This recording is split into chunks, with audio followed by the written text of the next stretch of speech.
Good morning class fifth. तो बच्चों subject है आपका साइंस, तो please open your science book और इसमें देख लीजिए कि हम क्या पढ़ने जा रहे हैं आज।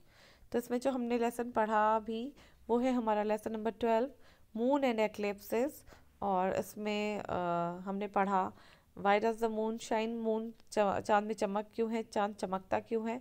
तो चांद की जो चमक है वो सूरज की रोशनी के कारण है। The surface of the moon हमने पढ़ा कि जो सरफेस ऑफ द मून है वहाँ पे क्या है, अनइवन है, वो रफ है, ठीक है। और इसमें हमने देखा लैंडिंग ऑन द मून, सबसे पहले जो है मून पे कौन गए। तो सबसे पहले जो चांद पे उतरे हैं वो है नील आर्मस्ट्रॉन्ग, ठीक है। और 3 साइंटिस्ट जो थे वो लैंड पे मून पे गए थे, नील आर्मस्ट्रॉन्ग हो गए, एडविन एल्ड्रिन हो गए, माइकल कॉलिंस हो गए। लेकिन सबसे पहले जिन्होंने चांद पे कदम रखा था वो थे हमारे नील आर्मस्ट्रॉन्ग। तो इसको हम आगे बढ़ाते हैं लेसन को। और आज हम इसमें पढ़ रहे हैं eclipses of the moon and the sun. और इससे पहले जो हमने टॉपिक पढ़ा था वो है हमारा मून एंड द टाइड्स, ठीक है। तो आज हम पढ़ रहे हैं page number 99, eclipses of the moon and the sun. सूरज और चांद पे लगने वाला जो एक्लिप्स होता है, ग्रहण होता है, उसको हम आज पढ़ेंगे, ठीक है।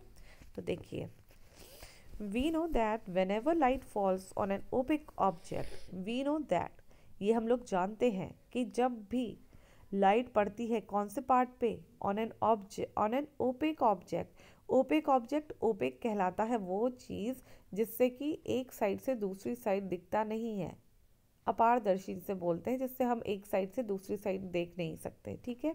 तो जब भी लाइट पड़ती है ऐसे ऑब्जेक्ट पे जो कि ओपेक ऑब्जेक्ट है, इट्स शेडो इज फॉर्म, तो उसकी जो परछाई है वो क्या होती है, बनती है उसकी परछाई। क्योंकि उससे क्या है, उससे कोई भी पार्ट जो है दूसरी साइड जाता नहीं है, इसलिए क्या बनेगी, उसकी परछाई बनेगी। We see our shadow in the sunlight. देखिए, जब हम लोग दोपहर को कहीं जाते हैं, बाहर निकलते हैं घर से, तो हमें क्या दिखती है, अपनी शेडो दिखती है, हमारी परछाई दिखती है। The earth and the moon are opaque object. जो अर्थ और मून है, जो हमारी पृथ्वी है और चांद है, वो कैसे ऑब्जेक्ट है, ओपेक ऑब्जेक्ट है।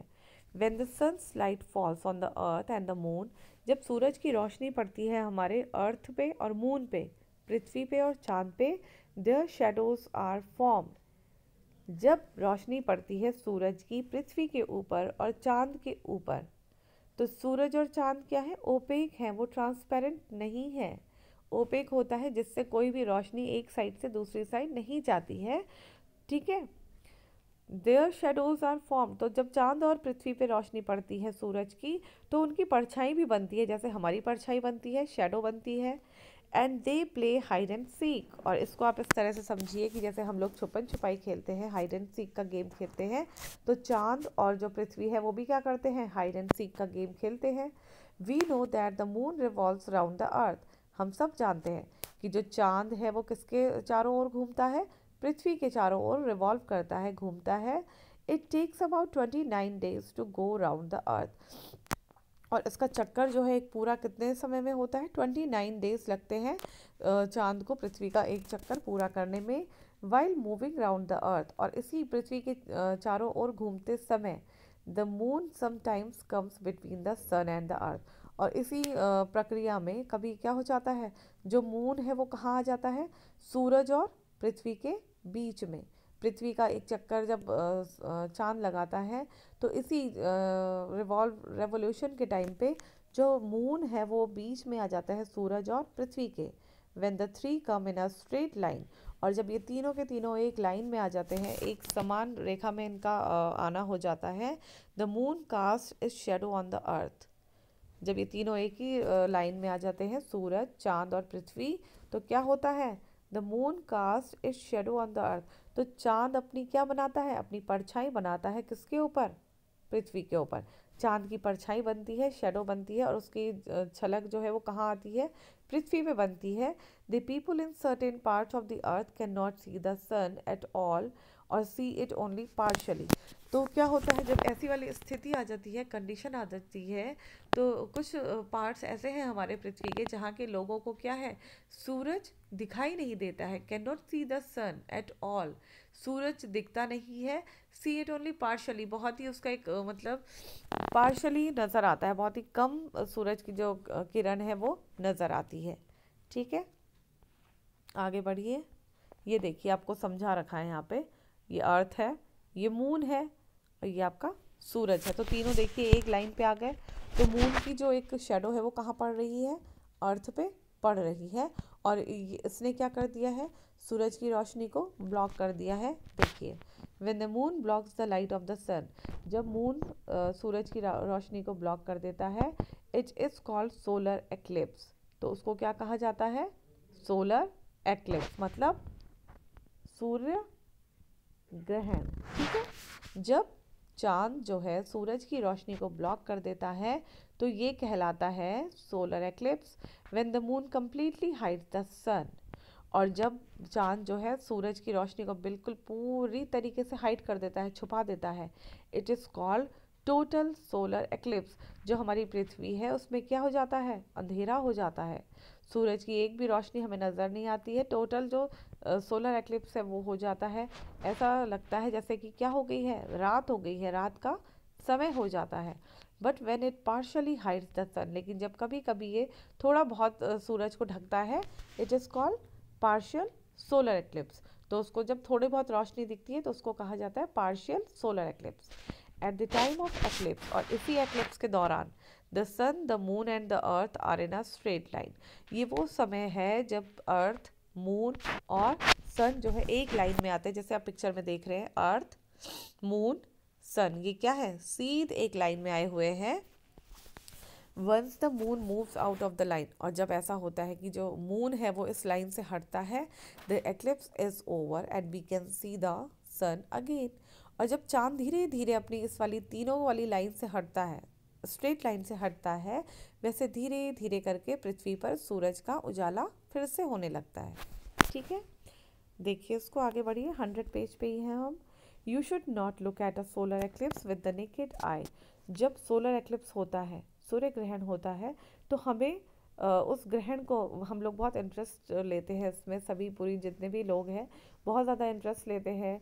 न्यूज़ में आता है कि इतना ग्रहण हो गया, ये हो गया, तो हमें कभी भी उसको नेकेड आई मतलब खाली आंखों से नहीं देखना चाहिए, या तो हमें चश्मे लगा के देखना चाहिए या फिर एक एक्सरे की जो रिपोर्ट होती है उससे उसको देखना चाहिए। तो देखते हैं ऐसा क्यों होता है। On the other hand, sometimes the earth comes in between the sun, कभी कभी ऐसा होता है कि जो अर्थ है वो कहाँ आ जाता है, सूरज के बीच में आ जाता है, एंड द मून, सूरज आ जाता है, चांद और पृथ्वी आ जाती है चांद और सूरज के बीच में। When all these three are in a straight line, और जब ऐसा होता है, ये वाली कंडीशन आती है कि जब पृथ्वी सूरज और चांद के बीच में आ जाती है तो क्या होता है, the earth cast is shadow on the moon, तो पृथ्वी अपनी शेडो बनाती है चांद पे। It cuts off the light of the sun, और पृथ्वी जो है क्या कर देती है, सूरज की लाइट को कट कर देती है। फ्रॉम रीचिंग द मून, चांद तक पहुंचने से सूरज की रोशनी को पृथ्वी जो है वो रोक देती है। And hence the moon can not be seen, और मून भी हमें क्या होता है, नज़र नहीं आता है। When this happens, we say a lunar eclipse has taken place, और जब ऐसा होता है तो उसे क्या कहा जाता है, जब पृथ्वी रोक देती है सूरज की रोशनी को चांद तक जाने के लिए, तो वाला ग्रहण कहलाता है lunar eclipse. When the moon is completely in the dark shadow, और जब चांद पूरी तरीके से एक अंधेरे में चला जाता है, it is a total lunar eclipse. जब चांद पूरी तरीके से ब्लैक हो जाएगा तो वो कहलाता है total lunar eclipse.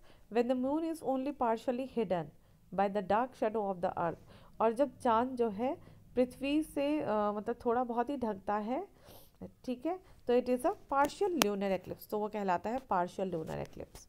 A lunar eclipse occurs only a full moon day, और ये ल्यूनर एक्लिप्स जो है होता है फुल मून डे में। A lunar eclipse occurs only for a short time, ये जो ल्यूनर एक्लिप्स होता है जब चांद की रोशनी पूरी तरीके से ढक जाती है, ये क्या होता है, थोड़े से समय के लिए होता है। Once the moon moves out of the shadow, और जब मून उस डार्क शेडो से बाहर आता है, dark shadow of the earth, earth की उस डार्क शेडो से बाहर आता है। The lunar eclipse is over and the moon can be seen clearly. और धीरे धीरे जब ये डार्कनेस कम होती जाती है और मून दिखने लग जाता है तो ये बोला जाता है कि अब जो चंद्र ग्रहण है वो पूरा हो गया है। आर्टिफिशियल सैटेलाइट देखते हैं क्या है। A satellite is a body which revolves around a planet. Satellite वो बॉडी है, वो बॉडी है जो किसके रिवॉल्व करती है, प्लैनेट के रिवॉल्व, प्लैनेट के चारों तरफ घूमने वाली जो बॉडी होती है वो सैटेलाइट कहलाती है। फॉर एग्जाम्पल कौन कौन सी सैटेलाइट है? For example moon revolves round the earth and therefore moon is a natural satellite of the earth. Moon जो है वो हमारी पृथ्वी की जो नेचुरल सैटेलाइट है वो है।